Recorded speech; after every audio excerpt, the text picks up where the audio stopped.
Good morning. Welcome, everybody. Good to have you here at our Business Excellence Series workshop. My name is Chris Dancy. Many of you know me, but in case you don't, I'm one of the members of the board of trustees, on the board of directors for the chamber.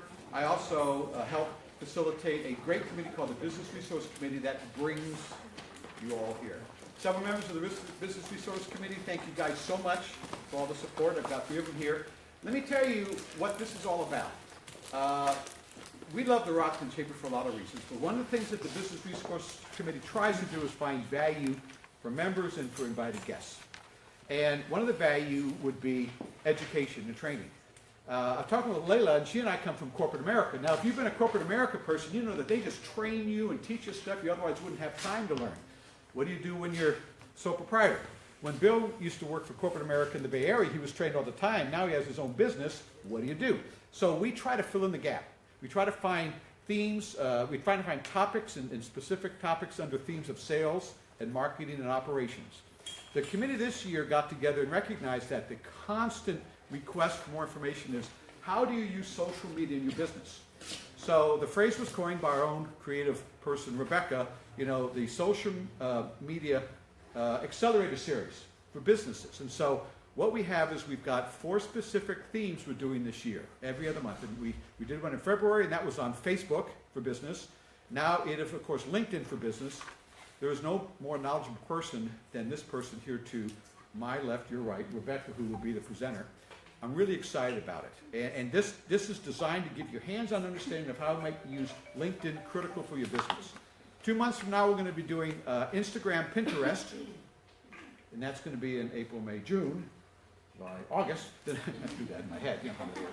August is going to be online videos for your business. And then we're going to, at the end of the year in October, we're going to have a summary of everything, kind of have a panel thing. So stick with us, invite people, have us join us, okay? We'd love to have you here. So let me tell you, I'm going to read about Rebekah. Rebekah, she's presented with us before. She did branding, because she's very good at the branding side too. One of our presentations was last year, I believe. A year and a half ago. It was the very beginning. Yes. But Rebekah Richards is the owner and founder of Jucebox, J-U-C-E, by the way, in case you're looking up. Don't put juice in. I don't know. J-U-C-E without an I. No I. Local marketing partners, which specialize in helping service businesses that focus on local clientele to get found online marketing. Jucebox provides a range of digital marketing services designed to brand small businesses across multiple online channels in ways that make them stand out from the competition. These services include web design, reputation marketing, content marketing, video marketing. All services are designed to integrate with the enhancement of clients' current marketing efforts. This despite the fact she comes from that great party school, Chico. So clearly she has a dual degree. And the first one is in partying, and actually I think you can actually get a degree in bartending and drink mixing. But in addition, wine tasting, there you go. Experience in technology and business consulting, Rebekah provides personalized customer service and has consulted with dozens of local business owners. What do you got going here today? Tell everybody so they know what's going on here. This is our Facebook Live. So for anybody who has someone who couldn't make it, or if you just want to go back and review anything, we are going to have this posted on the Rocklin Chamber member-to-member Facebook group. If you are not a member of that group, go in and put a request, and we'll get you approved so that you have access to that group. It's a great way to let people know in the chamber about events you have coming up or things you want to share. We do limit you to no more than 1 promotion a week, because we have some people that want to promote every day in that particular group, but we do allow self-promotion in that group. So definitely go in and become a member. Wealth of knowledge, wealth of talent, and a great supporter and friend of the chamber. Let's give Rebekah a hand. Thank you. All right, well, we have a good crowd. I'm happy to see that, because I wasn't sure with this particular topic how many people were going to come. A lot of people think, oh, LinkedIn, that's just where I post my resume, right? Even if I'm not looking for a job. But that was how LinkedIn started many years ago. It was a resource for recruiters to go out and find employees. But back in 2003, they opened the platform up. And since then, it's really become a wonderful resource for businesses to go out and generate sales and leads, and also to become influencers in their industry and really brand their businesses. Now, many people don't think that about LinkedIn, and they avoid it like the plague. So, first thing I want to do, I'm going to pass around a little basket here. Anybody who's seen me talk before knows I sometimes talk a little fast, so I apologize. I do tend to give a lot of information, so I want to tell you up front, you guys have handouts, and that's to take down notes as we go on some of the key points, and also to jot down your questions. I'm going to hold most questions to the end so that we'll make sure we have time to go through the material, because I did promise you 11 different things that, I'll get this, hold on, turn it on, would help. I'm hoping this will work from there. It may not. It's yelling at me. No, that was me, sorry. It's all balls. There we go. I'll just have to hold it up. So I promised you guys in the advertising that we go over these 11 things, and I want to make sure I at least touch on them. Some of them I may gloss over a little bit, but the reason I'm going to pass this around, put your business card in here. I'll make sure you get a link to the slides so that you have the information. I'm also going to be sending you guys all out a LinkedIn planner, and it's a booklet. It's about, I don't remember the exact number of pages, less than 20 pages. But we wanted to make sure when you guys walk away from these workshops that you just don't walk out the door and never think about what you learned again. So one of the goals, we are going to have a little mini exercise where you're going to work on your headline for a few minutes, so you at least get a start. But of course, just writing someone's profile, I usually spend 3 to 4 hours just writing their profile when I do it for somebody. So there's no way that we can walk away with each of you having your profile done in this class. But if you take that planner that I'm going to send you and set aside 2 to 4 hours, you can make some great progress on your LinkedIn profile. So I'll start this over here, pass that around to you guys. And I am not going to sit here right now and go over each one of those points, but what I do want to do is get a feel for what you guys, where you guys are at with LinkedIn. So I would like everyone who has a LinkedIn profile, and by having a LinkedIn profile, I mean you have a profile up with at least a job on it and a picture, a real picture of you. I'd like you to stand up and see if at least everybody's touched the platform. All right, nearly everybody, so that's great. So the next question to get a feel is, if you feel like your profile is basically just an online resume and not a sales tool, then go ahead and sit down. Awesome, we have a few of you that are really using it. If you have actually used LinkedIn to generate leads and sales, I want you to stay standing, otherwise sit down. Awesome, so we have a few of you that are pretty advanced with LinkedIn. That's nice to see. So don't get bored. Hopefully you'll get tips even on at the beginning section, but as you can see, we had a range of people. So I am not going to treat this like a beginner workshop. I'm not going to be going and saying click this, do this in order to set that up. LinkedIn has awesome help. If you need to know how to do something particular, just go there and type it in, and they will show you exactly how to do it. This is going to be more of a flyover with some tips. I'm going to dive in deep in a few areas and hopefully open up some doors for different techniques that you maybe haven't thought about with how to use LinkedIn. So I won't go through each of these. We're going to do them as we go. And you're going to see me refer to these because there's a lot of information. I don't want to lose track. So first off, answering the question, why are you all here? Why should you even care about LinkedIn? The main reason is that LinkedIn is a business platform. Most of the other social media networks out there, they're truly social. And LinkedIn has a social aspect to it, but the whole mission behind LinkedIn is really to drive business. It's not to go out there and show a picture of your cat, or like I did recently, share a video of my son skiing. People on LinkedIn don't care about that. They want to know how to improve their business, how to make business better, how to generate more leads. And one of the primary huge benefits of LinkedIn is the people that are on it. Most people on LinkedIn are over 25 years of age, and almost half of them are decision makers. So you're talking a lot of VPs, presidents, CEOs, managers. In fact, most of the people on LinkedIn, or the average salary is over 6 figures. Whereas, gosh, I don't know the statistics because I'm not as tuned into Facebook, but I know that average salary's got to be under $40,000 a year. And I don't even know if they publish it on Twitter, what the statistics are. So it's really a great place to be. And do any of you blog for your business right now? A few of you? Okay. So if you are blogging for your business, it is a great platform to use to actually put unique articles right on LinkedIn. LinkedIn is the 5th most indexed site by Google, and they love the LinkedIn publishing platform. Several years ago, LinkedIn only allowed you to publish if you were approved. They did open that up, but you still find that the quality of the articles on LinkedIn tends to be pretty high caliber, and they're business-related articles. So I highly recommend, if you are blogging, take your blog. You can rewrite it a little bit and publish it on LinkedIn as a unique article, but make sure you're utilizing that, because they have found that when you do B2B networking on LinkedIn, especially if you blog, you can generate up to 80% of your social media leads directly from LinkedIn. That's a much, much higher, as you're going to see on the next slide, than the others. My favorite part about LinkedIn is the free advanced search. You can go in on LinkedIn and type in a lot of different filters, basically, filter people. You can look by their company, by their title, different types of keywords they might be using in their profile. You cannot do that on the other major social media networks. So if you are truly going to use LinkedIn to generate leads, utilize those filters. I'm going to talk about paid versus free accounts a little later. Since Microsoft bought LinkedIn late last year, a lot has been changing in the platform. Spending a lot of hours on it. If you have a question, I'm not able to answer it. I'll get you the answer, but there's sometimes I'm a little nervous about answering because things are changing every single day right now on the platform.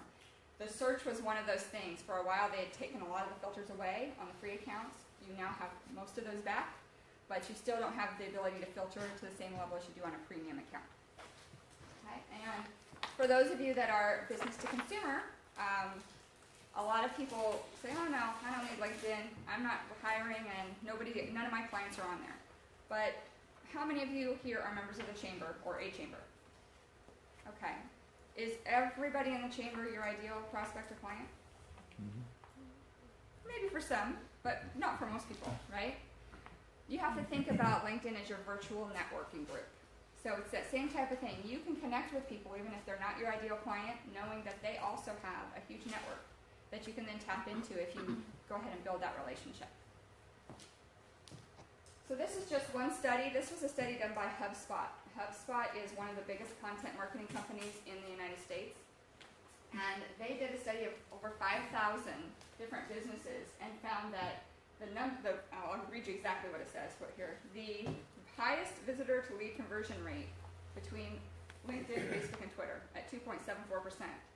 Now, a lot of people say, oh, 1% conversion rate in general is expected in a lot of mediums out there. So you see on LinkedIn, you're getting 2.74% and actually less than 1 on both of the others. That's nearly 300% higher than you're going to get on Facebook and Twitter. And everybody flocks to Facebook. And the reason that they do that is because there are a lot more users on Facebook. But LinkedIn is making good ground. They just announced, I think it was this week, that they've reached 500 million users. So you still have a really rich network out there. There's a lot of people to tap into. All right, so my question to you is, how many of you feel like you're maximizing your presence on LinkedIn? Raise your hand. Got it down? No. All right, good. Everybody has to go on. Perfect. All right, the reason you are here is really, I feel like when you use LinkedIn, it's, don't look at it as just a place to brand. It's a place to generate leads. It's a place to create business connections. It's a place to generate referrals. So it's a whole another type of social networking, taking it to a different level. And then those of you that are wondering, are my prospects really on LinkedIn? Is this just going to be a place for me to connect with people that then have to refer me? No. There are all kinds of industries. These are just a few. I just grabbed a few random ones out there to show the diversity. We've got manufacturing, MLM, automotive, finance, software companies. Those are just to name a few. I actually typed something very unique in just to drive this point home. I typed lion tamers in. And there are lion tamers on LinkedIn. So yes, you can literally find anybody on LinkedIn. And for B2C, again, that question of, well, will it work for me? You may not get that super high conversion rate on LinkedIn if you're B2C as if you're B2B. But another content marketing company, Octopus, did a study and found that over half of the companies that are really using LinkedIn had generated business from it. I'm sorry, what's B2C? Business to consumer. Oh, okay. So we've got our B2B like me, and I don't talk with consumers at all. I'm only dealing with other businesses. And then you've got people like you who may do both. You might do corporate photography. You also can do consumer photography. So then the question of accounts. We know that LinkedIn, of course, likes when you pay because they're going to give you a lot more functionality if you do that. But do you have to have a paid account? Now, my guess is that many of you in here are going to decide that the paid account is not for you. You're going to strictly use LinkedIn as more of a branding tool, maybe get some engagement and start to build up your influence a little bit, but you're not going to take the time to go out there and really use it to generate leads. And that's fine. If you're not going to use it as a lead generation tool, I would say stick with a free account. At least right now, they still give you quite a bit of functionality. I'm not going to read you everything they give you. They'll tell you online if you go and look up what it says, but this is a summary, and you'll have that in the slides. It does still give you the ability to build out your profile, to connect. You can message people once you're connected to them. But some of the benefits of the paid accounts is the ability to, again, search more, filter more, and connect more.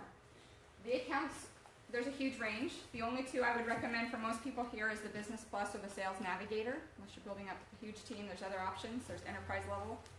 Those start at $47.99 a month and go up to $79.99 a month. Right now, I'm going to be moving to Sales Navigator. I had Business Plus for quite a while.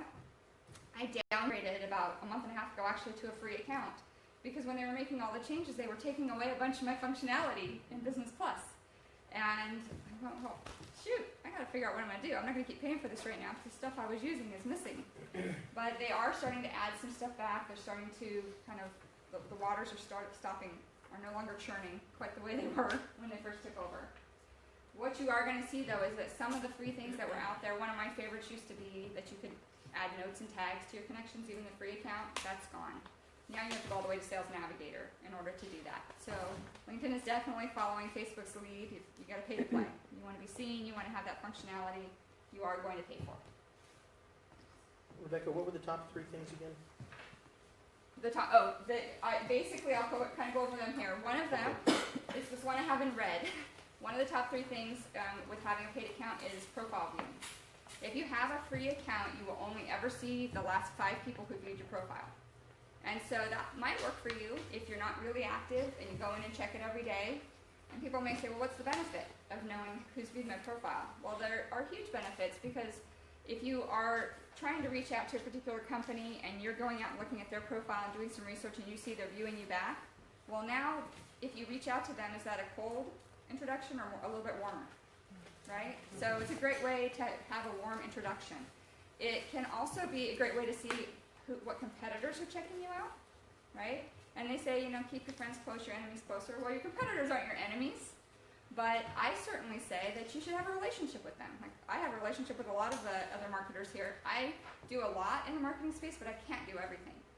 And there may also come a time when, let's say I'm going to take a 2 or 4 week vacation and I have a client who's going to need help now. It's great to have those resources of other local people that can step in and can do a good job. So LinkedIn is great not only to reach your clients, but also to reach other influencers in your space and build those relationships. So you've got the profile views. You have another tool called InMails. Do any of you have a paid account right now? Okay. So have you used the InMail functionality? Okay. So what the InMail is it gives you the ability to send a mail to anyone, even if they're not in your network. If you are a free member, then you can only message somebody you're connected to, okay, other than the connection request message.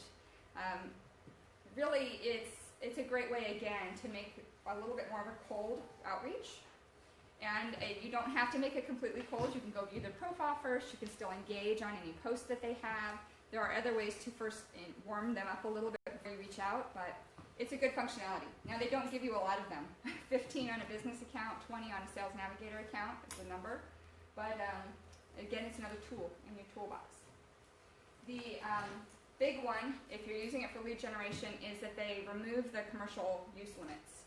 On a free account, they don't publish exactly what they are, but you get a certain number of searches per month and views and things like that. And you can only connect with so many people per day, or your account can be completely shut down. I've heard that happening a few times because I think you're spamming people, especially if those connection requests aren't getting accepted.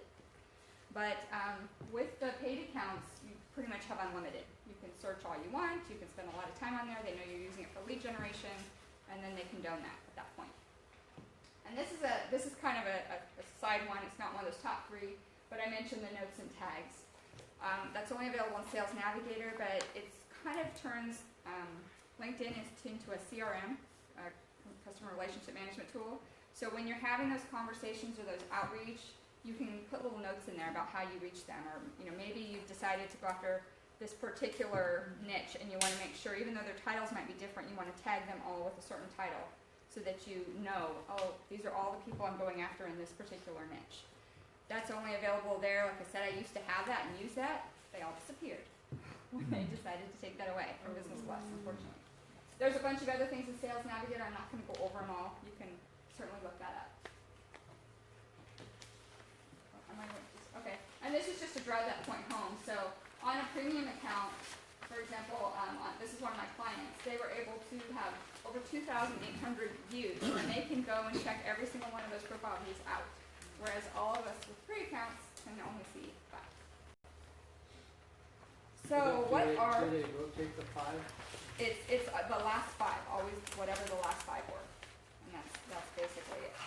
Alright, so big mistakes that people make. I sometimes think it's easier to teach, to learn through other people's mistakes than it is to just show you a great profile, right? And what do you learn by looking at something great? It's good when you sit down to go and look at a good profile and be able to use that as a gauge, but initially it's good to know one action. So I'm going to go over several of them. I think there's 9 or 10 of them on here over a couple slides. The first one, make sure you have a professional photo. This is not Facebook. It's not MySpace. Not even Twitter. This is LinkedIn, and you need to be looking good on LinkedIn. You should not have a pet in the photo. You should not have your child in the photo. You should not have other people in the photo. We're going to go over several of them. I actually have a fun little video I'm going to share with you, and I think it drives the point home. But make sure you look good. If you don't have a professional photo, we've got some great photographers here. Sharon, raise your hand. IOP photography. There's several in the chamber. Make sure you reach out to them. They're very reasonable. They take great pictures. So you can enjoy a few of the LinkedIn profile picture fails.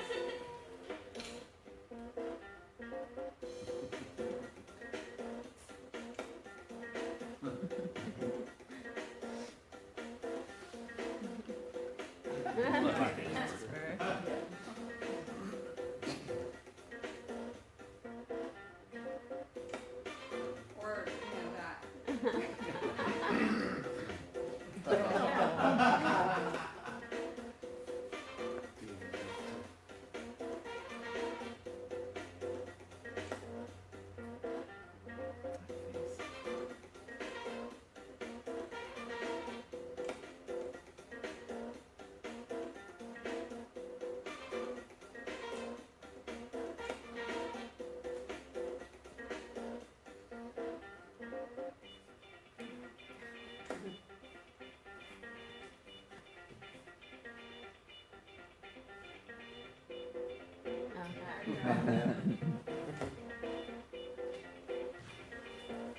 And quickly speaking on that, I will tell you, I'm a pretty open at accepting LinkedIn invitations, and I'll explain why a little bit later on. But the one thing I won't do is I will not accept an invitation from someone without a picture, because you better at least let me know what you look like, who you are, so I can make sure that you are not 5 or just look really, like have rings all over your face and head or whatever. There are limits to what I will accept.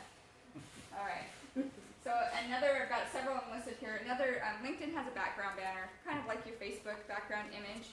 It's shrunk. So one thing to let those of you who have been on LinkedIn know, if you created a banner in the past and you haven't been on there in a few months, go in and edit it and change it, because it probably doesn't look correct anymore.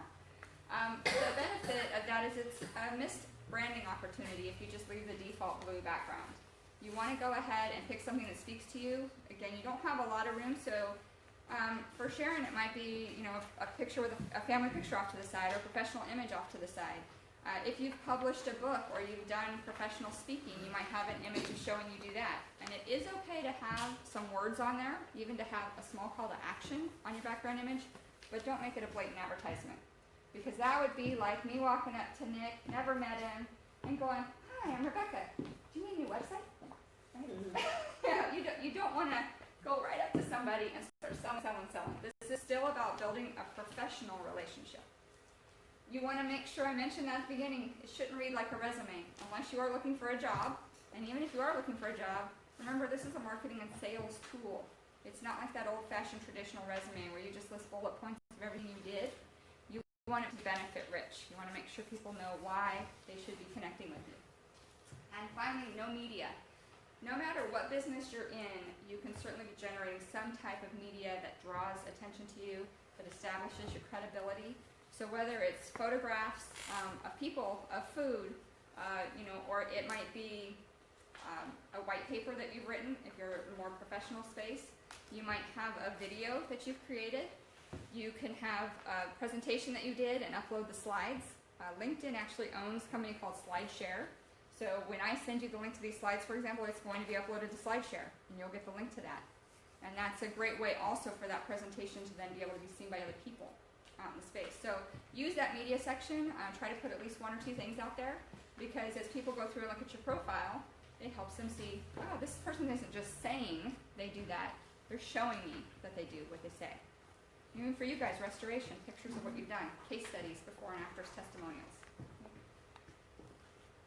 All right, no recommendations. I haven't spoken in front of all of you guys, but those of you that have seen me speak before know that I will often show you, if I meet with you one-on-one, my pyramid. And at the very bottom is your foundation, which is your reputation. You have a reputation on every social media platform that you are on. And on LinkedIn, a big basis of that is your recommendations.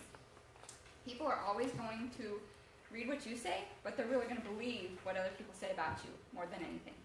So take the time to go out there and not only give recommendations, but ask for recommendations. They're really critical to making sure you stand out from the competition. The next one is probably the one that most people fail to do.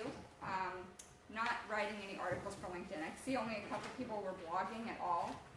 But if you're going to take the time to blog, definitely, as I mentioned before, really consider blogging on LinkedIn. What you're seeing right here, this is an example. I typed in benefits of a marketing campaign, random thing. I had to type in a few to get this. It wasn't my first try, but here's an example of an article showing up. Out of over 57 million results, number 1 came from LinkedIn. Now, when I went to that article, it had less than 12 likes and shares on it. So this was not an article that had been seen hundreds of thousands of times, but because LinkedIn is indexed so well, it still showed up at the very top of Google search. Okay? Here's a few more. Avoiding groups. LinkedIn has groups just like Facebook has groups. You can join up to 50 of them, so you can't just go and join every single group you want. But groups can be a really good part of your LinkedIn strategy for 2 reasons. One, you can join groups that are in your niche and network with other people and build that influence. So if in those types of groups, people are often posing questions. I have this issue with a client, what would you do? If you become that go-to resource that's always giving a great answer, then you're going to stand out, and you don't know what that will see. I've seen people have that result in speaking engagements, consulting engagements, all kinds of different things. You can also use groups, though, to go out and try to be in a group with people in your niche. So, for example, one of the client niches I serve is dentists. So I'm in a dentist marketing group. And I'll go out there and look in that group for people posting questions on what they do and put back my own comments, give them my own suggestions. Staying front of mind. How many of you are on LinkedIn at least once a week?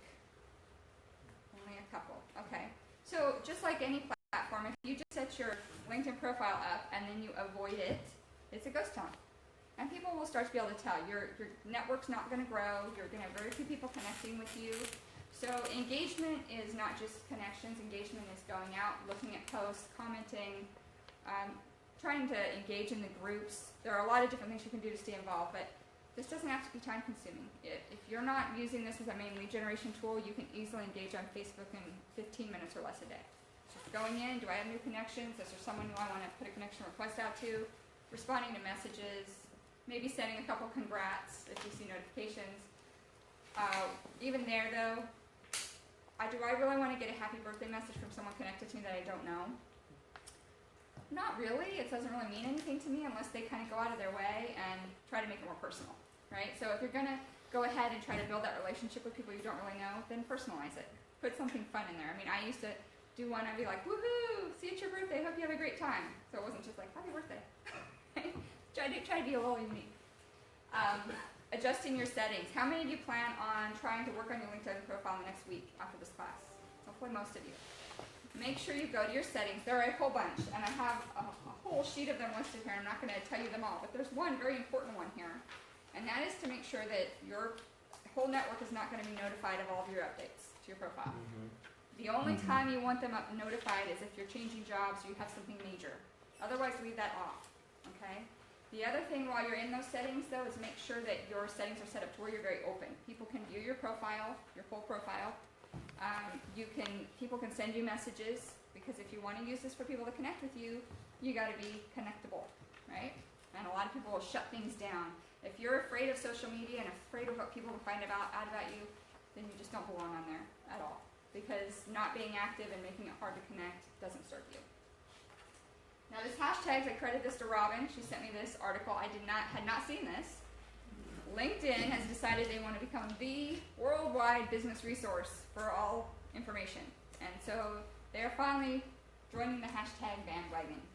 I have never used hashtags on LinkedIn until Robin just sent me this, and I'm trying to get better about remembering to do that. But the whole idea here is get to know your audience and what keywords they're searching for. And when you're posting an article or just a post in your news feed, when you're uploading pictures, anything that you're doing, put a hashtag in there. Don't stuff, but try to put something relevant so it can help you get found. And this is my biggest favorite one. Please don't connect to people without a personalized message, because if they don't know you, I mean, I've done it a couple times. I mean, we're all guilty. I've done it with people I know, and I've also done it playing around with the platform, because when they change the interface, you don't know if it's still going to work that way, the way it used to. So, but here's the no-no. They make it way too easy to do this. They will show you a little thing that pops up, say, people you may know, and with a connect button. The problem is, if you click that connect button, does anyone know what happens? Yeah.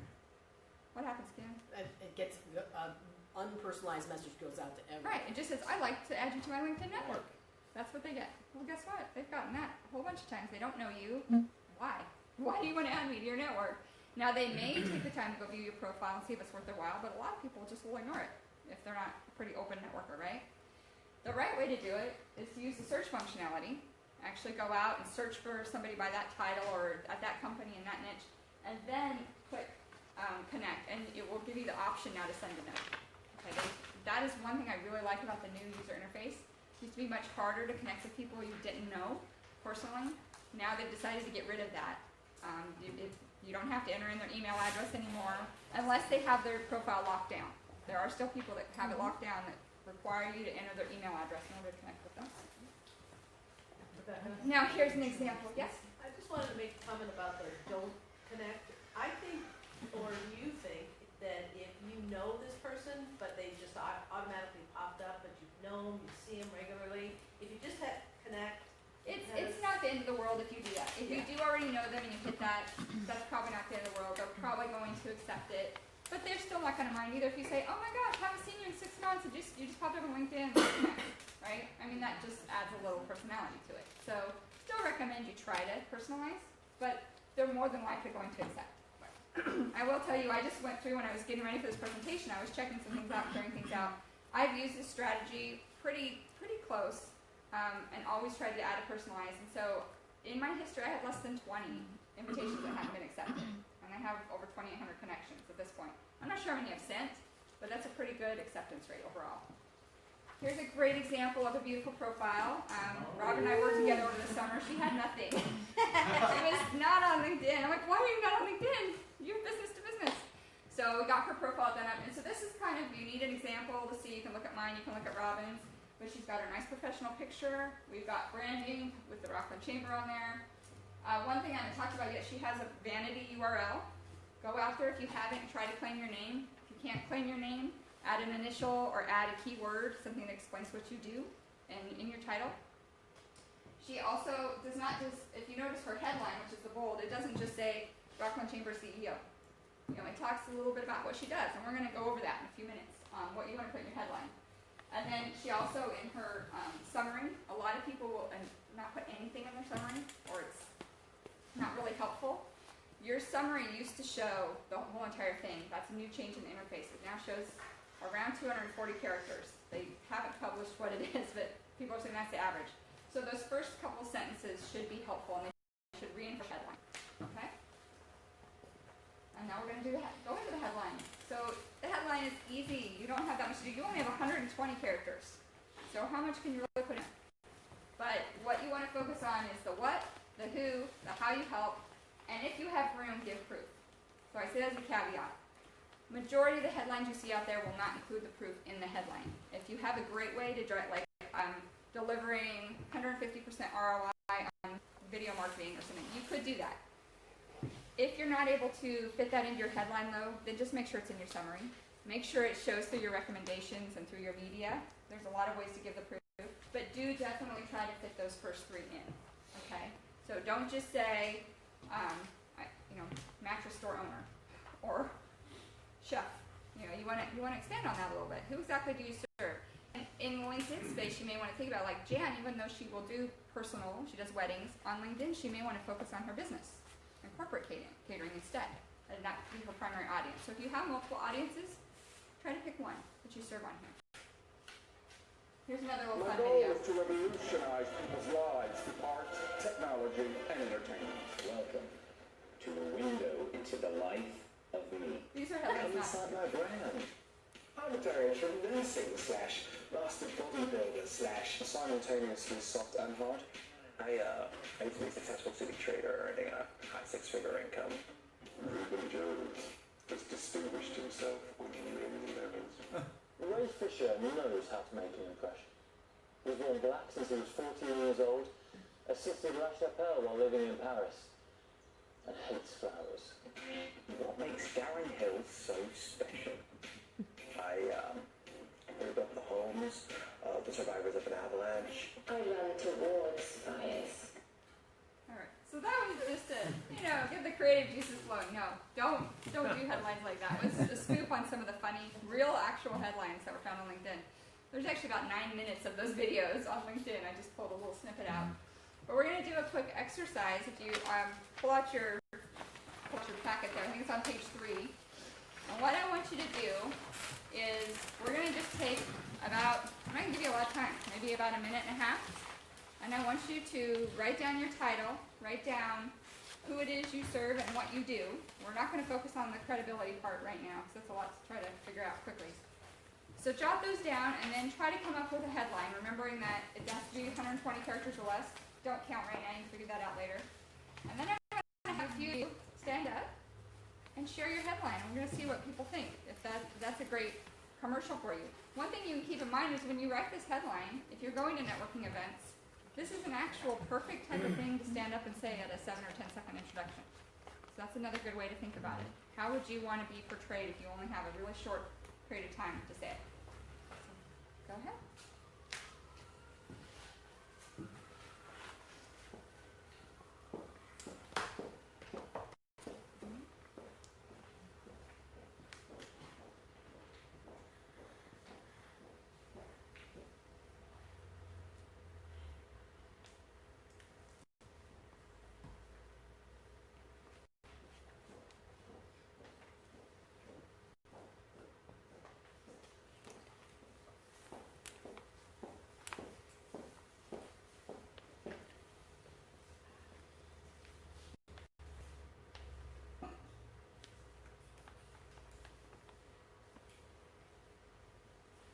How many words? You have 120 characters. Just to go back.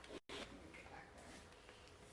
So, on Robin, she has business connector and referral maker. I help businesses grow revenue by becoming more visible to the Rocklin community. And that's probably, I try to use almost every character, so I'm sure that's within 118 to 120 characters.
You can give it. Down.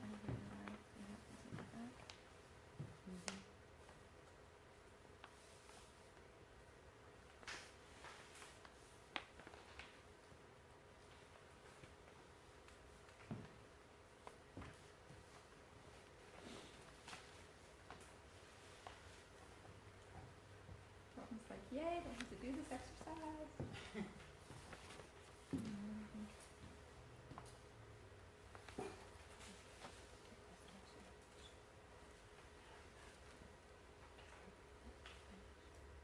Okay, got one ready? You ready?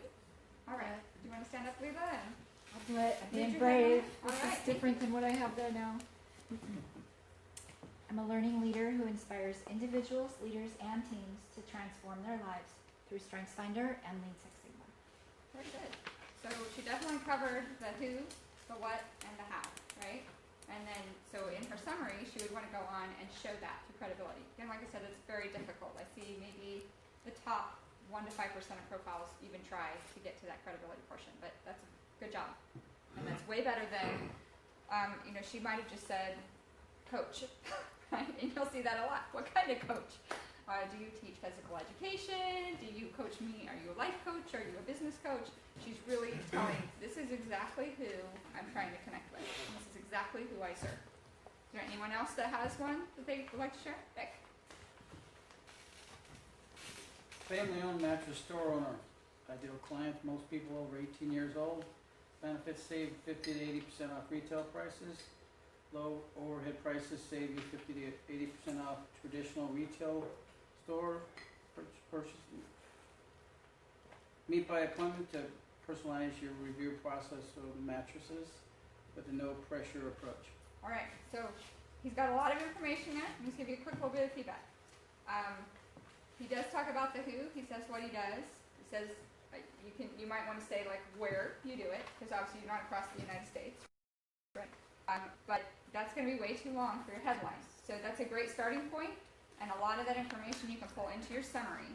But you got to figure out your key point, like what's the main key one that you want to do. And I know a big sales part in your process is like the 50 to 80% off mattresses, right? So save big on mattresses, 50 to 80% discount might be what you're offering, your benefit, right? So you really got to boil it down. Again, 120 characters, as you can see, is not very long. You're going to have to work on it a little bit and I thought it was words. no, 120 characters. Got it. Michael, did you have one you want to share? Yeah. The ideal client, an employer who needs to keep up with California labor laws, safety and compliance. The benefits help you with your employee retention and loyalty, keep your workers' comp mod low, help you focus on your business and not in your business, and stay out of court. All right. So did you actually write out the headline itself? You mean in the finish headline? Mhm. No, I didn't get that far. Okay. So, but he's got a good basis, and that's why we have this exercise, right? Listing those 3 things. Now you can go through and pick out what pieces of those are going to go into your headline. And I'm going to talk in just a second, in the next slide, we're going to talk about search engine optimization. I am not going to go, I listed them all here. As I mentioned, hold on, we have to go back to where we were. All right. So how are you going to search engine optimize your profile? Some of you might go, why? Well, again, I said LinkedIn is the 5th most indexed site. If you were to have a LinkedIn profile up and Google your name, very good chance is one of your results on your first page is going to be your LinkedIn profile. So if somebody's checking you out, what do you want them to see when they get to your LinkedIn profile? You want that to be an awesome sales page for you, right? It's an awesome branding tool. So go ahead, when we look at the search engine optimization, I'm going to quickly touch on some of these points so I can stay on schedule here. But this exercise right here where you go through and figure out search can also be used to improve your headline. So if you go through and identify keywords that you know your ideal prospects and clients are searching on, try to include 1 or more of those in your headline, because it will help them match their search expectations with what they're seeing. So what do we see? First one is any image that you upload to LinkedIn, make sure it's named. It shouldn't say image 5063. It shouldn't just say your name. It should not be a stock image that you uploaded and you kept that name. For example, my profile, my little round profile, says Rebekah Richards, Digital Marketing Strategies Consultant, right? Because people might look me up for digital marketing, they might look up marketing strategies, they might look up marketing consultant. So it ties, I try to put several different keywords in my title. And even on my banner, I don't remember exactly what it says, but it might say Rebekah Richards, owner of Jucebox Local Marketing Partners, digital marketing firm, right? So you can utilize every image that you upload should have a good title in it. If you've done any website design or you've had your website done, your web designer may have asked you, hey, what types of things are people searching on? And it's that same idea. They always want to know what kind of keywords they need to make sure they're using on your website. If you're blogging, just kind of a side note, that's another great tip for you. All of your images should always have a descriptive title, and then you want to fill in your meta keywords on your images as well, because Google loves to index images. If you ever go to the search and you click on images, you'll see all kinds of them there. The ones that show up there are the ones where people took the time to put in a title and a description. Okay. The next one is use those same keywords throughout your profile. Definitely in your headline, in your summary, but also in your job descriptions. So again, should I say for my business, and I'll show you this later, should mine just say owner or CEO or founder? Not very helpful, right? Owner, founder, CEO of what? So again, I'm going to use those same keywords, digital marketing strategies, consultant, lead generation, things that I think my ideal clients might be looking for. And just as a side note, any of you that haven't done this exercise before, there are a lot of keyword tools out there. You can use Google Keyword Planner, you can use Moz.com, just research, keyword research, and you will get a wealth of resources on how to do this. The skills section, I know there's a lot of people going, oh, is that really worthwhile? Well, guess what? When LinkedIn was created, it was created as a jobs profile, and LinkedIn does index all of those skills. So yes, use all 50 of them. You all have at least 50 skills, whether you believe it or not. And they don't all have to be necessarily ones that are current. I still have some of my skills on there from my previous job. I did a lot of project management and things more related to the management space, and I do have that information out there because people might be looking for different skills that you might have if they want you to come in, especially on a consulting project. The one thing that's changed, though, is that LinkedIn now only shows your top 3 skills without having to click show more. So make sure you rearrange your skills so that the top 3 that you want to show are the ones that are on top. Okay? You want to also, of course, use these same keywords and phrases in your posts if you're doing them, and that whether that is your own post that you're using and you decide to put a hashtag on there or a little description of your own, or you're writing a unique article, go ahead and make sure you utilize those keywords and phrases. I kind of mentioned this already, but again, it's worth repeating. All of your images, not just the ones on your profile. If you are posting or you're creating an article, make sure those images are also tagged and have a title.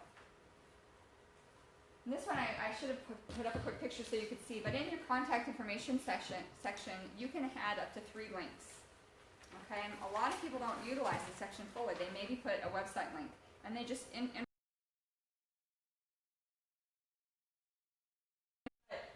what you can do, I have on mine, I have the website, but then I also have I think it says free visibility profile, so you can see how well you show up online, and that's to try to get people to basically opt in to my email. And then there's another section on there, because on LinkedIn it's not as social, I have another one that takes them to an about page that has links to all my social profiles. So it says, other ways to contact me, or something along those lines. And finally, there's a section on there for publications and projects. So if you can find a way to leverage that section, certainly do. Again, this is where, besides the media section, you can upload things in these 2 sections and use your keywords and make your profile appear more valid and more filled out. Utilize those as well.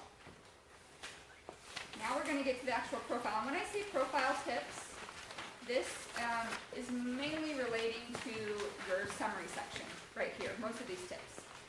When you do get down to the education and the employment sections, those are going to be more like traditional resume. The only thing I do recommend is when you're in your employment section, don't just write it like, I did this and I did that. Try to make it a little more engaging and benefit rich, like how what you did would serve somebody else. Okay?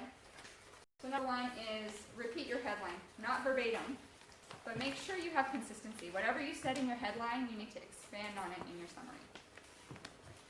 Then I suggest you pose a question, and this question is going to be based on something that people are going to search on. And we all know, what do people respond to more strongly, pain or pleasure? Pain, exactly. So write something about their pain, because it's more likely going to engage them. Then you want to answer why you are the best person to solve that problem. This is a great place to include, if you have written a unique selling proposition, USP, include that in here. Go ahead and include case studies in here. If you're able to tell a brief story to engage people, then include that in there. And then finally, tell them what you want them to do now that they've visited your profile. If they got all the way through your summary, then you sure as heck want them to know how to contact you. Again, this is an area where like, oh, it's social media, I don't want to publish my phone number, I don't want to publish my email. Well, hopefully you all have a business phone and a business email, and you're okay having that out there. And that should be on there. You can put a Skype contact, you can put your Google handle, you can put whatever it is that you want, but it should be one or more ways that someone can contact you. And I do recommend you have these two, because some people are never going to pick up the phone. So you should definitely have an email, but some people are like, I want to talk to you. And so at least those two, and then others if you feel like it. This is also a section where if you have a free offer that you can give to people, whether that be a free consultation, or a webinar that they can attend, or a white paper, anything that can get them to sign up for your email list without you just saying, sign up for my newsletter. Nobody wants to do that anymore. Then put that on there as well. And then just a few other tips. First person, you saw the one even on your headline where the guy said, Reuben Jones does blah, blah, blah, blah, right? You're not writing as if you're third person. This is about you. You want to use the words I and me and make it personal. You wrote it for yourself. So even if I write it for someone else, typically you're going to try to write it more first person. Sales or I marketing. get a lot of that. Like either one. Even newly experts were saying do it third person. I don't know why. Well, it goes back and forth, but the whole thing is when you write in third person, you don't make a personal connection, right? Yeah, When you write first person, it's more personal. So I would say now, a caveat on that, if you're trying to look for a job, more resumes are written in third person. So if your purpose changes, you may want to go back and edit your profile a little bit. But for lead generation purposes, I typically recommend first person. Okay? Using great sales and marketing copy, again, not blatant advertising, not buy me, do this, but things that are going to engage, and what engages is benefits. So you want to tell them as many benefits as possible, why they're going to have a great experience if they work with you, right, or get to know you. And it doesn't have to just be what you can offer them from your own business. This can also be your connections, how you engage, that you're an active learner. I mean, I'll have interesting, different people reach out to me all the time, all different things. And we already talked about the stories and call to actions. And then finally, make it as complete as possible. You don't have to fill out every single section on LinkedIn. For example, I don't speak any foreign languages fluently, so you're not going to see me pretend that I know Spanish. High school was a long time ago, and I don't speak anymore. But definitely put anything that you can on there. So you'll see, here's just some examples, screenshots from my profile. I include my degree, and even include things like what was I involved in. If there's other people in the business fraternity I was in, that could be a common connection point. I have all 50 of my skills, and I've also gotten endorsements on those skills. So that's something I didn't touch on yet. We aren't sure overall of the value on that, but I can tell you that if you have people in your industry, or people that have been your clients and they're endorsing you, saying you know what you're doing in that area, there is some value in it. If you have a bunch of skills out there and nobody's endorsed any of them, well, how credible is it? Again, it's just you saying that you know that stuff. Definitely get some recommendations. You can see I have 16 on LinkedIn, but I really drive the referrals and recommendations. I have referrals on Yelp, on Google, on LinkedIn. I have my own personal review page. So across all of those, I have about 50. And that's good because people can find out different, find referral or testimonials about my business different ways. Volunteer experience if you have it. Again, your experience. Mine doesn't say owner. It says digital marketing strategies, consultant, lead generation for service professionals. So try to make that a benefit-rich title. All right. Well, now we're going to move on to connections. Once you have this awesome profile, I'm trying to step you through it as quick as I can, and I'm keeping an eye on the time, so we'll have to. I'm pretty much on schedule, but on the connections, you need to get a lot of them. That's really the bottom line. do any of you know exactly how LinkedIn works in terms of connections? Do you have an idea? Okay, so it's the whole degrees of separation, right? LinkedIn focuses on 3 degrees of separation. The people that are in your first degree network are people you've personally connected with. Second degree are their connections, and the third degree is everybody else's, right, that are connected to your first or second. Well, they will let you interact with people up to third degree, but not beyond. Unless you're a professional member, then you can use the in-mail functionality for that, right? But so you want to keep in mind that building a large network is advantageous to you, even if those people are not your ideal clients, because once again, they know people, right? And those people might be your ideal clients. So the magic number is 500. And why is that magic? The reason why, I don't know if you can see this, so down here, you see it, mine says 500 plus. Once you get to 500, LinkedIn does not reveal to anybody viewing your profile how many connections you actually have. You could have 501, you could have 50,000. Nobody's going to know that except for you, okay? So what you're called at this point is a super connector. And people like to connect with super connectors because it builds their network. It helps them to have exposure and access to more people. Now, there are a few different ways that you can actually do this. One of them, well, actually, before I get there, I wanted to show you. So for me, example, I have 2,800 connections. This was as of last week.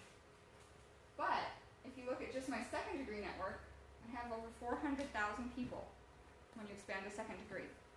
And I didn't pull it up, couldn't fit it on here and still make sure you can see it, but my third degree network has over, I don't know, look at what it said, 46 million. Okay? Just one sec. So, out of the 500 million people on LinkedIn, I have access to 10% of those people through my network. That's pretty good, right? So, there's definitely power. Now, if you had 130 connections, these numbers are going to be drastically smaller. Okay? You had a question? The first connection is the people that you actually said yes to. I'm gonna connect with you. Is that what you? Then these are the people that they know in that. Right. So this first one is my actual connections, where I either reached out to them or they reached out to me, and we accepted. And then this 400,000 is all the people that we're all connected to. Okay, so it's hugely exponential. I know it looks like we're all of old enough age that most of us have probably seen at least one MLM presentation in our lifetime, right? And one of the values in those presentations, they really talked about exponential growth. Well, that's kind of how LinkedIn is. I mean, you really start to see that when you see these numbers, and that's why I did that slide. Now, if you want to know how you can expand this, and some people love this route and some people don't, there's 2 ways. One is you can reach out to people called Lions, L-I-O-N. That stands for LinkedIn Open Networker. What Lions do is they post right on their profile that they will accept all connection requests. And their goal is to build up a really big network, okay? So if you have less than 500 connections, there is value in connecting with these people that call themselves Lions because they likely have a lot of connections themselves. Now, my network might be a lot larger had I known this back when I got on LinkedIn 4 years ago, but I had no clue. I learned about this about a year ago. I've never used this strategy, but I have used it with clients to help them get their initial connection set up, okay? So you can either go out there and connect with Lions, or you can become a Lion, right? So how do you become a Lion? Well, you follow these steps. And I'm not going to go through them step by step because some of you may choose to do it, some of you won't, but it's in the slides. But basically, you're going to call yourself a Lion. You're going to accept connections from people that reach out to you openly. And then once you get to 500, you decide, do you want to continue doing that or not? You can take that off your profile anytime, right? But it is a great strategy to get that initial super connector status so that more people start reaching out to you and making those connection requests of you. People are going out and seeing your network and you only have 50, 100, 200 people in there. They may be like, oh, if they don't know you, they may not see the value in connecting with you. So that's the value in that, okay? All right. But now you're at 5. You have an awesome, amazing profile. You have super connector status, and now you want to dig in the trenches and really find and connect with people that are important to you, right? You want to start growing your network with people that are going to build your business. So how do you do that? Well, first off, you need to go back to that keyword research that you did, and now you got to flop it around a little bit. because now you want to go out there and figure out what defines your ideal prospect, not what your prospect's looking for in you. Okay, so it's a little bit different mentality. And you may be able to do that off your own. If you've been in your business for a long time, you may have a really good idea what people are looking for when they find you. If you haven't, or you've just never taken the time to figure that out, you may want to take a few of them out to lunch or a phone meeting and send them a gift card or something and do some research. Really find out, hey, how would you find me now if you were to look? What would you type in for the search engine? Right? Start figuring that stuff out. But you're doing this opposite. Even for them, you're going to go out there and say, okay, how am I looking? And you may be tunnel vision. Okay, everybody that I'm looking for has this title. Get creative. Go out to Google Keyword Planner, start typing things in to Google search and see what other suggestions come up. That's one way you can do it. But once you get there and you know what you're looking for, start typing in up in the top. Yeah, well, here, I'm pointing, but see right there. You just type it right in there. What are you looking for? So in this case, I said mortgage specialist. I knew we're going to probably have a real estate agent or two in here. So they want to connect with a mortgage specialist. So you type that in, and what it's going to show you is it's going to show you not just, I already defaulted to people search here, but it's going to drop down a list that's going to say people with mortgage specialists in the title, groups for mortgage specialists, jobs for mortgage specialists, articles for mortgage specialists. So there's all these different searches you can go, and you click on the one you want. In this case, people, right? We're looking for people. Another awesome, how many of you market only to local people? Your business is all local. So probably about half of you here. So if you decide to use LinkedIn for lead generation, you'll want to use what they call the MSA. And it's a Metropolitan Statistical Area. And that's under the location section. You can see I ticked that over here. Nicely, it doesn't show up initially, but if you start typing Sacramento, Sacramento is included. Roseville is not, Rocklin is not, but we're all considered part of the Sacramento Metropolitan Statistical Area. So utilize that because it's going to help hone in the people that you're connecting with. Okay? And finally, you can save your search. I'm not going to tell you how many you can save because that could go away and it could change. When they changed the interface, they took it away. That was fortunately one of those things they gave us back, even on free search. I think you get 3 right now, so not a huge number on free. If you are in the paid plans, you of course get many more searches, maybe unlimited, but things are changing all the time. So that's a great way to be, if you're going in regularly, you want to generate leads, new people come on all the time. The other thing is, if you get a huge number of results returned, you might only get through the first 50 or 100, and then you got to mark your place and go, I'll come back and start here next time I do it. I have a question. Yes. Say Paul's a real estate agent, but he also does loans, so he has 2 titles. Let's assume that. Right. Should he have 2 profiles? No. It's against the terms of service. If they find out you have 2 profiles, personal profiles, they can take them both down. Okay. So really what you need to do is figure out what you're going to use it for. If his primary business is real estate, he should have that listed first, and he could still list as one of his jobs that he does mortgages as well, and that they're concurrent. But he's going to be primarily driving business to what he does first, right? I mean, I myself, I have my real estate license because I help my husband out when he does list homes, right? That's not my primary business, not my first love. So it's listed on there, but that's not what I'm driving leads to when I'm working on LinkedIn. Okay? And another really cool thing, this was not working for a while on the new interface, but it's back. Yay! You can do Boolean search. So let's say, for example, that Mr. Chris Dancy wants to go and sell some financial planning tools to big companies, American Express and Citibank. He wants all their employees to use his Principal Financial, right? And he's going to go to this trade show where these companies are going to be. So he could use LinkedIn and go out and search for everybody that is a decision maker, vice president or director that works for human resources or HR, and he's going to get that list. And now he's going to start reaching out to those people. Are you going to be at this trade show? I'm going to be there in person. I'd love to connect with you. Can we sit down for coffee or sit down for lunch? I'd like to meet with you in person. So you have this ability, like I said, to filter down and target people very specifically and utilize that Boolean search. I have heard that different ways that you write it, you can get different results, so play around with it a little bit if you're in there. It's changing all the time. Rebecca, Yes? what kind of search did you call that? It's called Boolean. It's when you can have more than one condition.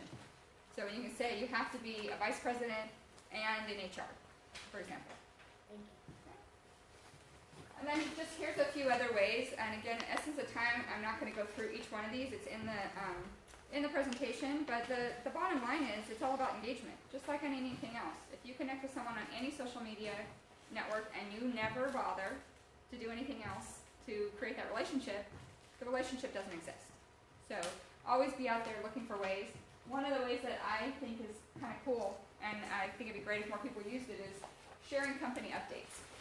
So, especially for people that maybe work for a little bit bigger company, like for example, say I'm targeting software companies, and I'm trying to target certain people in the organization, and I see a really great article about their company. I could share that article. Hey, I don't know if you saw this, but I thought this is great to read about your business. They may or may not know, but they're going to remember that because it was unique. It showed that you were actually taking the time to learn about their business, and it will stand out. I had somebody do that with me years and years ago. It was a more personal thing. It was a mortgage broker. Sent me a clip of the article in the newspaper when I had my first child. I'm like, wow, never forgot that, because that was something totally different. Now, that was before social media, so we had to mail it. It really stood out. All right, so groups. I talked about groups at the beginning, the two ways to be in them. You can join an existing group, or you can create your own. If you join a group, make sure that you are not just joining all groups that are in your niche. You want to make sure you're also joining groups that your clients are in, okay? And when you do join them, you'll want to look over the terms of service. Some of them will allow you to post your own post in the group and share that information. Some will not. So make sure you take a look at all of that. But the bottom line is groups are another great way to interact, and they are a great way to really kind of become the cream of the crop if you are active in the group and providing valuable feedback. And the benefits of creating your own group, the bottom line, I know this is on your slides. I actually took this out at one point trying to shorten this a little bit, but at the end of the day, you're going to create authority and leadership. That's what you're looking for. You can only do that so much with your profile. Outside of that, it's got to be with groups, it's got to be with publications and creating articles, because no matter what, on your profile, you're limited. You can only put so many characters in that summary, you can only put so many characters in each job description, and you can only say so much about it. It's that interaction that's going to make people realize how smart you really are. And I'm just going to kind of, again, I noted all this, so I'm not going to spend a lot of time. So here's an example. I should use Chef Jan. But let's say, for example, that I was going to go ahead and target personal chefs, right? And I decide, hey, I'm going to be smart, and I'm going to go out and create this personal chef marketing network, and invite all kinds of personal chefs, and then when they have marketing questions, who's going to be the smart person that answers them, and they start to go, wow, I need to work with her. Well, I didn't create this, somebody else did, but it's a great example of what you can do. So, for example, here we are, like Serena is in my network, and if I typed in personal chef and I look at groups, right here, now I see this network, and they've got 1,000 people in it. Well, that's 1,000 people that are kind of a captive audience. I'm going ahead, they've got posts that they see, they get notified about these in their feed, but another huge benefit, when you own your own group, one of the nice benefits is you get to send a welcome message to every single person. And that welcome message can be anything you want it to be. What do I recommend it be? It's got to be some way to build your credibility. You want to offer them something of value right out of the gate, right? And so think about, if you do go through the efforts to create a group, what can you do to add value? And then we're going to real quickly touch on posts. I've talked a lot about writing your own articles, but of course it's much easier to share posts. And that still has value, because what that does, even if you're going out and curating other people's content, it shows that you're on top of what's going on in the industry. And that's something I do every day across my social profiles. I spend about 30 minutes every morning. I go through and read different articles, and it's not always marketing related. Sometimes it might be on employment, it might be on HR, just something that catches my eye. They have a good title, they have a great graphic, whatever it might be. And my goal is to share at least 2 items every day across my social media profiles that I think could provide value to people in my network. All right, this is an interesting one. LinkedIn actually makes it very easy for you to get a hold of people's email addresses, which means they make it very easy for you to abuse their email addresses. There is, at the very back of the planner that I'm going to be sending you, there's instructions that says how to back up your profile. That's actually also how you get a hold of their email addresses, okay? What you do not want to do is take that spreadsheet and upload it to an autoresponder. You don't even really want to take that spreadsheet and just upload it into your email program. And the problem is because across your network, as we said before, is everybody your ideal client? No. you've got to do some work first. You've got to segregate that group. You've got to make sure that the messages you're sending people, especially if they're off the network, are very targeted, okay? So some different things that you can do is you can go ahead and use internal LinkedIn messaging first, establish some rapport, and then tell them, hey, I'd love to take this offline to email. It's easier to communicate there. And that's, oh, okay, no problem. Some people will use implicit. If they don't respond, they figure it's okay. Some people wait for the okay. Another strategy that I see used often, and I've used with clients, is we'll tell them, hey, did you see the email, or we'll email them, did you see the message I sent you on LinkedIn? Because I will admit, LinkedIn is notorious for people not checking their messages, okay?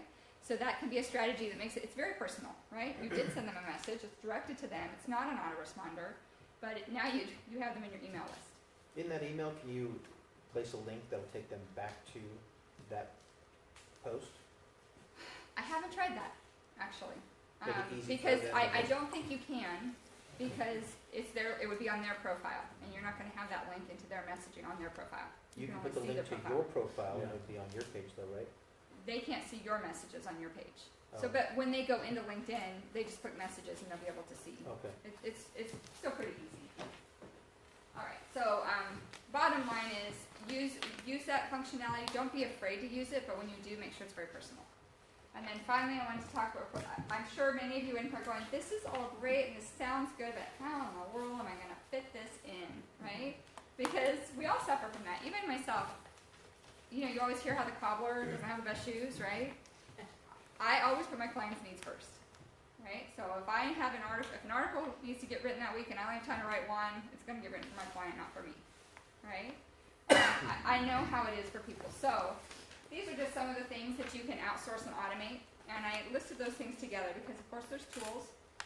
The tools, there can be issues with them at times, and part of that's due to the way the LinkedIn profile is, and the platform, and how often it's changing.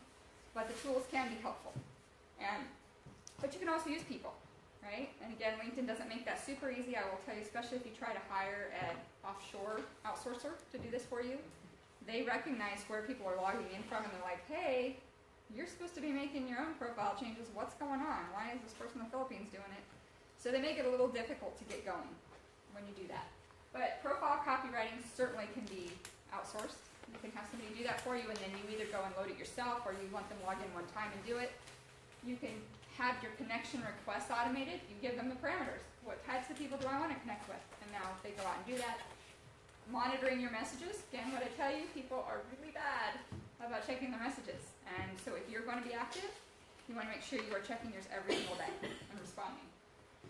Posts and articles, again, I know only a few of you are writing in here, but blogging in general, I know if Jen Lang was here too, she would say, you need to be blogging. You know, content marketing is very important in this day and age. It's called inbound. Helps people start to recognize you instead of you always having to reach out to people. And it's part of that whole funnel of getting people interested and then building their desire before you actually contact them. And then profile viewing. The reason that works, like I mentioned before, well, I actually don't think I went over this. You only are initially given 3,000 connection requests that you can use on LinkedIn. Okay, so you don't want to go crazy and just start connecting with everybody or putting those requests out there to everybody. Right now, the lifetime limit is 5,000. So when you see people with 50 or 100,000 connections, that's because they made their profile really relevant to people and people connected with them. Okay? So one way to get around that is you go out and you view people's profiles and try to get them to view you back and go, oh, I want to connect with this person. They look interesting, right? And that is one of the things that using a tool can be really helpful for. You put in your parameters, you have the tool go and view these profiles for you, and then if they reach out to you, then you take the time to physically go in and look at it yourself. Okay? So again, you can use an assistant in your office, a virtual assistant, or you can use automation tools. And I've mentioned a couple of those on there. One of them that I use if you do blog is called Next Scripts. It's really great because you can go out there and put a little bit of a summary about what you're going to post, and then it includes a link to your post and your featured image on LinkedIn automatically for you. So that is one really great tool. I use it with my clients that I blog for that have LinkedIn, because I can go out for Facebook and LinkedIn. I can actually create a different message for each if I want. And as soon as I hit publish, it goes out to all of them. The other one, I have a link here. It's for a LinkedIn automation tool that I use. Of course, there are other tools, Hootsuite, Buffer. Some of them do and don't support LinkedIn. All right, so at this point, how many of you feel like you have now mastered LinkedIn? Okay, I have not mastered LinkedIn yet. I don't know that I ever will. Like I said, it changes all the time. But to become a master, you need, it's less overwhelming than it really sounds. First, you got to have your foundation, which we talk a lot about today. Your profile needs to be set up really well. But another part of that foundation I consider is what are those tools you're going to use outside of LinkedIn that you're going to try to get people interested? What kind of a white paper or webinar or consultation are you going to offer to provide that extra value and get people to want to engage with you outside of the platform? Then you want to have what we call your authority leadership platform that again takes those pieces and it integrates in with your groups. And I didn't mention a lot of this, but your group may not be a LinkedIn group. Your group may need to be on Facebook because that's where your people really are. So that's another tool to consider. This was LinkedIn, we focused on that. The database build is really what process are you going to use? Are you going to use a spreadsheet? Are you going to use a CRM? What process are you going to use to identify these people that you're connecting with? And then make sure that you're following up with them and messaging them. Just like anything, it's not a one and done. You got to follow up. And then your messaging system. What are the messages? You want to have templates. You want to make it easy. If you have to go and type a custom message every single time for every single response that you get, you'll stop doing it. It'll take too long. But if you do use all those things, you're going to get more appointments. Okay? So there is an advanced LinkedIn masterclass. I am going through a training right now. Trying like mad to finish it. I told Cindy, they keep making all these changes and I can't seem to quite get done. But I'm taking a certification through a company called Link Selling. And they have an advanced LinkedIn masterclass. This is free. It's a 3-hour masterclass and it's going to dive deeper into the lead generation aspect of LinkedIn. So I know I focused more on the foundation. But if you are wanting to move beyond and just using it, getting your profile set up nicely, and you want to start figuring out how to use it for lead generation, I highly recommend that you go on and register. It's on the handout, the bottom of the handout. They teach these classes multiple times a week. So there is one later on today at noon, if you really want to just dive in while it's all fresh in your mind. But if you work to register today and went on tomorrow, there'll be another one coming up. They don't always publish exactly when they're going to be, but there's always a new one coming. So got a short link there for you. And then I do have a challenge for you. I see some new faces I don't know here. So I'm certainly hoping your cards are in there. If you see them in there, we definitely should be connected on LinkedIn. But all of you should be looking at each other within the chamber or outside and looking to connect with every single person that you physically know, okay, on LinkedIn. And then take that challenge a step further though. Don't just make it about you. When you connect to that person, reach out to them through a personal message and ask them, who is your ideal client? Who are you looking to connect with? And then spend a few seconds thinking, is there someone that I do personally know in my network that I can introduce them to? And if you can just take 5 people in here and each introduce them to one new person, there's a good chance that person might be able to develop actual business from this and not walk away with just some more training under the belt. Okay? So, we are at the end. I managed to finish with 10 minutes for questions, which is my goal. Yay. Rebekah, that was awesome. Oh God, that's powerful. I didn't see heads nodding, so just what happens. I loved your last sentence about if you want to give referrals to others, and so how, like, I can think of a person and that I would want to give referrals to. I can think of 5 people. How would you make that marriage? What would you do? I typically tell you to stay away from the group messaging functionality in LinkedIn because I see it abused all too often. People will go out there and put 50 people on a thread and they're trying to sell something. But group messaging is perfect for that. So what you do is you go out to, they need to be people that you're both connected to or that you're connected to both of them. And you're going to go out and you're going to type a message and put their name in, and then you're going to put the next person's name in. And then you're just going to say so-and-so and so-and-so, just like you would with email. I know both of you personally. I think that you would be great to talk to each other because of this reason. So it's that whole type of thing you do with the headline, like this is who this person is, this is what they do, and here's the benefit. And then you leave it up to them, or if they're going to further that connection. So you're not pushy about it. I actually just read an article on that, and most of the people were very favorable. They said, I love that when people do that. I'm very open to that. There was only, I think one person said, well, I wouldn't want that. Well, if they don't want it, then I'm not sure why they're on LinkedIn, to be honest, once again. But that is again, they will tell you how to do that on LinkedIn, but it's all just using the message function. I know they're very strict about getting people's email without their permission to market to them. Mhm. And you said that people can download. Is there like a LinkedIn thing that you said, yes, they can use my email? No. So they right? say that. See, they say that, but here's what it is. If you word spam a bunch of people, and people started reporting into LinkedIn, hey, this person I believe got my email from LinkedIn and they're spamming me, then LinkedIn could take action against you. More than likely, though, what they're going to do is they're going to ignore your message. They may go in and block you. So it's just that whole idea of you don't want to be that person. Right. I thought about it. I know I won't have time. I just got a message yesterday. Accepted a brand new connection from somebody. It was a person local who we had a mutual connection. Their very first message, they tried, but their very first message was selling me on their MLM. Oh, by the way, I love the video you posted of your son on Facebook. So they had done some more research on me. They'd also checked me out on Facebook. I'm like, really? Right off the bat, you're going to try to sell me your MLM business? No. You just got to be careful about how you're doing that, right? And so same thing is just going to apply to email. It's all, people can get really weird about their email address getting used. But again, I say it's business. And that's kind of the caveat. The rules about emailing a business are not as strong as emailing a person's personal email address. So that's another thing you might even want to consider when if you decide to take it offline, you may want to look, is this a personal address? And scrape those out. And only focus on mailing people who have a business address. So I work for a corporation. Mhm. So my contact information, should it be that business email address or like a separate Gmail account because you're still building relationships? You can change the email anytime. So that's really up to you. It's how you want people to reach out to you, right? And if you're really working on building your personal brand, then it should be your personal or your personal business email address. But if you are working, let's say a person that I did some work for a while back, they worked for Salesforce. And so they use their Salesforce address because that's really what they were driving. They were trying to drive leads that wanted to come in and use Salesforce. So you have to always be thinking of what is your primary goal with your profile at that time. And it's not permanent because you can edit anything in your profile. Okay. Kim.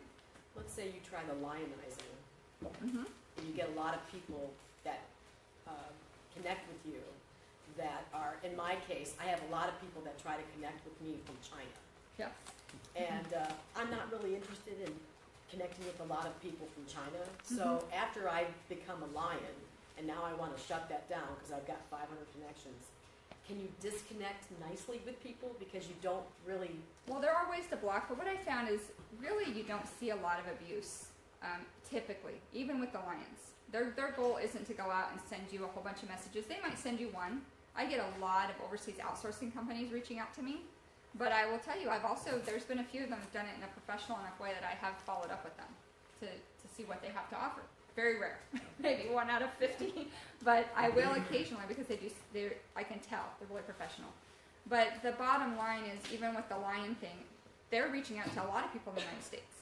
But you also have that option. Instead of putting it in your headline, let's say you want to take a little bit more soft approach, you could just put it in your summary and say that you're a lion interested only, though, in connecting with U.S.-based people. Right? So you're saying it right there. If they're trying to connect with you and you're outside the United States, I may or may not accept it. But anybody in the U.S. I will accept. If you want to, can you disconnect from somebody if you want to? Every social profile has ways to block people. So if there's what terminology they currently use, I haven't had to go in and block people. But I know that there's always ways. Every social profile has that. Because If somebody turns you, it's like a liability, right? They can't have somebody stalking you. I'm just going to say, if somebody kind of turns you off, like that MLM person Right. you're talking about, can you chop them? Yeah, and basically my strategy even with that would be if they continue to try to send me messages over and over again, I would at some point do that. But you can also just block their messages. Okay. So you don't necessarily have to disconnect from them. You can just make it so they can't message you. Right. They think they are, but they're not.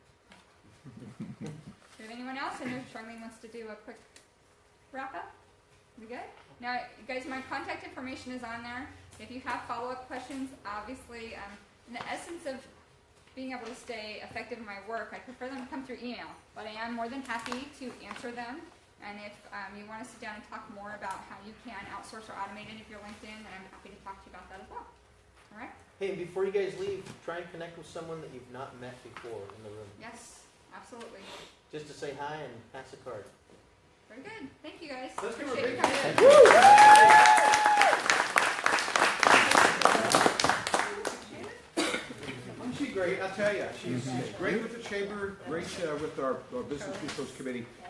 Phenomenal information. I mean, who here, first of all, knew all that? I knew a little of it. But I feel so much more knowledgeable about how I can possibly use LinkedIn and how I kind of get started. So that's what we wanted to accomplish. Thank you so much. We're doing a quick survey. We like to